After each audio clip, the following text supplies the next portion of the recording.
Everyone welcome back to my YouTube channel Apna Vidyalaya. Guys आज के इस वीडियो में हम पढ़ने वाले हैं अलंकार।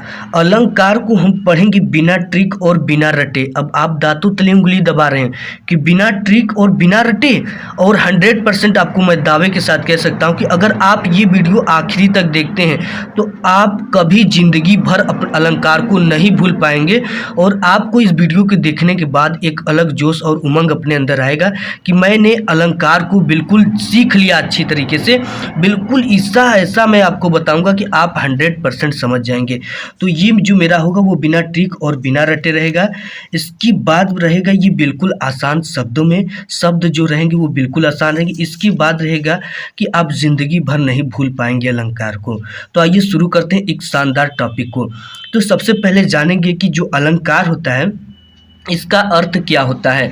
तो देखिए, अलंकार का अर्थ मतलब दो शब्दों से मिलकर बना है, अलम धर कार, जहाँ पे अलम का अर्थ होता है आभूषण से। ठीक है, जिस प्रकार स्त्री की शोभा आभूषण से बढ़ जाती है, उसी प्रकार आपके तत्वों की शोभा भी अलंकार से बढ़ जाती है। देखिए यहाँ पे दे रखा है कि काव्य की शोभा बढ़ाने वाले तत्वों को अलंकार कहते हैं। काव्य की जो शोभा बढ़ा दे वो तत्वों को हम क्या कहेंगे? अलंकार कहेंगे। अब अलंकार की भेद जान लेते कि अलंकार कितने प्रकार का होता है। देखिए, अलंकार जो होता है वो मुख्यतः दो भेद होते हैं। ठीक है, और भी भेद होते हैं, लेकिन यहाँ पे जो मुख्यतः दिया गया है वो केवल दो भेद है, अर्थालंकार और शब्दालंकार। अब देख लेंगे, हम बात कर देंगे। देखिए, अर्था का होता है मतलब अर्थ के आधार पर, और शब्दा का मतलब होता है शब्द के आधार पे। तो यहाँ पे पहला हम देखेंगे अर्थालंकार। तो अर्थालंकार में हमारा पहला है उपमा अलंकार। तो उपमा अलंकार देखिए क्या है, जब पंक्ति में योजक आए वह शब्द सा सी से सरिस है। अब देखिए यहाँ पे योजक जो इसका मतलब क्या होता है? डैश। इस तरह का चिन्ह आपने देखा होगा, इसको क्या कहते हैं? डैश। तो जब पंक्ति में योजक यानी डैश आए वह शब्द सा सी से सरिस आए, ठीक है, ये चीजें आए तो वहाँ पे उपमा अलंकार होता है। जैसे एग्जाम्पल, मैंने दो एग्जाम्पल की सहायता से आपको समझाऊंगा। जैसे पीपल पात सरिस मंडोला। देखिए यहाँ पे ये सरिस जो शब्द है यहाँ पे आया हुआ है, तो ये कौन सा अलंकार होगा? उपमा अलंकार होगा। इसके बाद नेक्स्ट देख देते हैं एग्जाम्पल, मुख चंद्रमा सा सुंदर है, कर कमल सा कोमल है।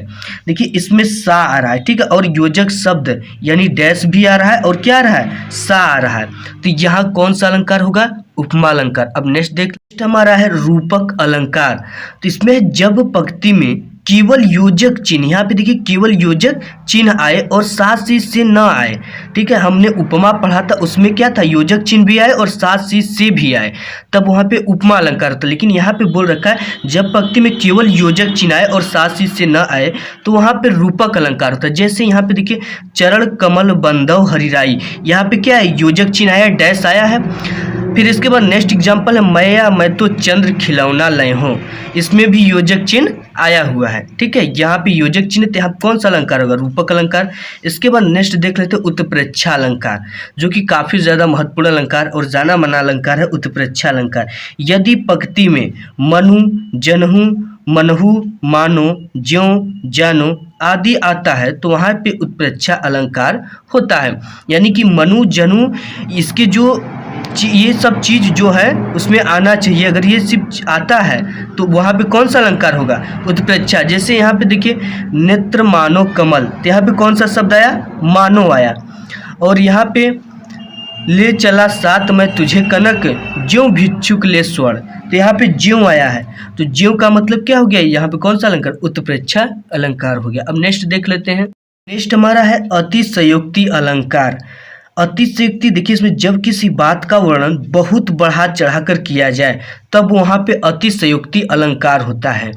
यहाँ पे एग्जाम्पल हम देखते हैं, जैसे हनुमान की पूंछ में लगन न पाई आग, सारी लंका जल गई गए निशाचर भाग। देखिए यहाँ पे बताया जा रहा है कि हनुमान की पूंछ में आग भी नहीं लगी और पूरी लंका भी जल गया, और उनके जहाँ के निशाचर थे सभी सब भाग गए। बिल्कुल बढ़ा चढ़ा कर यहाँ पे बात कहा जा रहा है।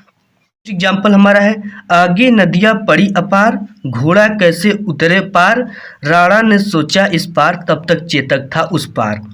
देखिए यहाँ पे राणा सोच ही रहे थे, तब तक चेतक कहाँ चला गया, उस पार। ये इतना बढ़ा चढ़ाकर बात कहा गया है कि जो आपकी नदियाँ है वो बहुत बड़ी नदी है, बड़ी, और घोड़ा कैसे उतरे पार, राणा ने सोचा इस पार, राणा जैसे सोच ही रहे थे तब तक चेतक था उस पार। ये देखिए बढ़ा चढ़ा कर कहा गया, नदी बहुत बड़ा है और चेतक उसको पार नहीं कर पाएगा, लेकिन यहाँ पे बढ़ा चढ़ा कर कहा गया है। तो यहाँ पे कौन सा अलंकार होगा, अतिशयोक्ति अलंकार। इसके बाद नेक्स्ट देख लेते हैं, ये है मानवीकरण अलंकार। जब प्राकृतिक चीज़ों में मानवीय भावनाओं के होने का वर्णन हो तब वहाँ पे मानवीकरण अलंकार होता है। जैसे फूल हंसे कलियाँ मुस्कुराई। देखिए यहाँ पे क्या है, फूल तो हंस नहीं सकता, इसमें मानव की भावनाओं का वर्णन है, ठीक है, क्योंकि मानव हंसता है और कलियाँ मुस्कुराई, जिससे लग रहा है किसी मनुष्य को मानव को कहा जा रहा है। तो यहाँ पे इसमें इस प्राकृतिक चीज़ है, फूल क्या है, प्राकृतिक चीज़ है, और इसमें मानव की भावनाओं का वर्णन है, ठीक है। तो यहाँ पे कौन सा अलंकार होगा, मानवीकरण अलंकार होगा। नेक्स्ट अलंकार देख लेते हैं। नेक्स्ट हमारा अलंकार है अनुप्रास अलंकार। इसमें दे रखा वर्ड बार बार आए तो वहाँ पे अनुप्रास अलंकार होता है, ठीक है, वहाँ पे अनुप्रास अलंकार होगा। जैसे तरनी तनुजा तट तमाल तरुअर बहुछाय। वर्ण का मतलब क्या होता है, ये जो आगे वाला त है ये क्या है, वर्ण है, ठीक है, और वर्णों को मिलाकर क्या बनता है, शब्द बनता है। तो यहाँ पे ये त क्या है, वर्ण है। देखिए यहाँ पे त आया है, यहाँ पे त आया है, यहाँ पे त आया है, यहाँ पे त, तो वर्ण का बार बार क्या हो रहा है, आवृत्ति हो रहा है, बार बार आए, तो वहाँ पे कौन सा अलंकार होगा, अनुप्रास अलंकार होगा। इसके बाद नेक्स्ट जो है एग्जाम्पल वह है, चारु चंद्र की चंचल किरणें खेल रही थी जलथल में। देखिए च शब्द की आवृत्ति हो रहा है, बार बार आ रहा है, च च च, ठीक है, तो यहाँ पे कौन सा अलंकार होगा, अनुप्रास अलंकार। अब इसके बाद नेक्स्ट देखते हैं अलंकार, वो है आपका यमक अलंकार। इसमें दे रखा है कि एक ही शब्द एक से अधिक बार आए, अर्थ अनेक हो, ठीक है, वह उस अनुप्रास में वर्ण आ रहे हैं तो यहाँ पे शब्द आ रहे हैं। तो एक ही शब्द एक से अधिक बार आए, अर्थ अनेक हो। जैसे काली घटा का घमंड घटा। देखिए यहाँ पे काली घटा जो है ये बादल को कहा जा रहा है, और इस यहाँ पे जो घटा है ये मतलब घटना, कम हो जाना, तो काली घटा का घमंड घटा। इसके बाद नेक्स्ट और बहुत फेमस एग्जाम्पल है, कनक कनक ते 100 गुनी, मादकता अधिकाय, या खाए बौराय जग या पाए बौराय।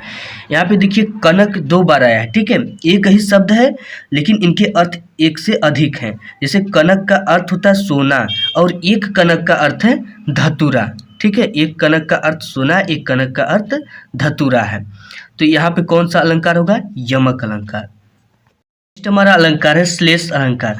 श्लेष अलंकार, एक शब्द के अनेक अर्थ होते हैं, यानी कि एक शब्द के अनेक अर्थ होते हैं, तो वहाँ पे कौन सा अलंकार होगा, श्लेष अलंकार होगा। हमने इससे पहले पढ़ा था आपका यमक अलंकार, ठीक है। यमक अलंकार में क्या था कि एक ही शब्द एक से अधिक बार आए किंतु उनके अर्थ अलग अलग हो। जैसे कनक कनक था, लेकिन इसमें क्या है कि एक शब्द के अनेक अर्थ होते हैं। जैसे एग्जाम्पल देखिए, रहीमन पानी राखिए बिन पानी सब सून, पानी गए न उबरे मोती मानस चून। तो यहाँ पे देखिए पानी का जो पहला अर्थ है वो है मनुष्य के संदर्भ में, यानी कि विनम्रता से है, और जो दूसरा पानी है आपका यहाँ पे, इस पानी का अर्थ है आभा तेज चमक, यानी कि रहीम जी बोल रहे हैं कि मनुष्य को अपन विनम्रता पूर्वक रहना चाहिए, और जिस प्रकार ये मोती होती है उसका कोई कीमत नहीं होता, कब, जब उसमें आभा तेज चमक नहीं होता है। तो ये है इसका पानी का पहला अर्थ है मनुष्य के संदर्भ में, यानी इसको विनम्रता पूर्वक रहना चाहिए, और पानी दूसरा जिससे तेज चमक आभा मोती के संदर्भ में है।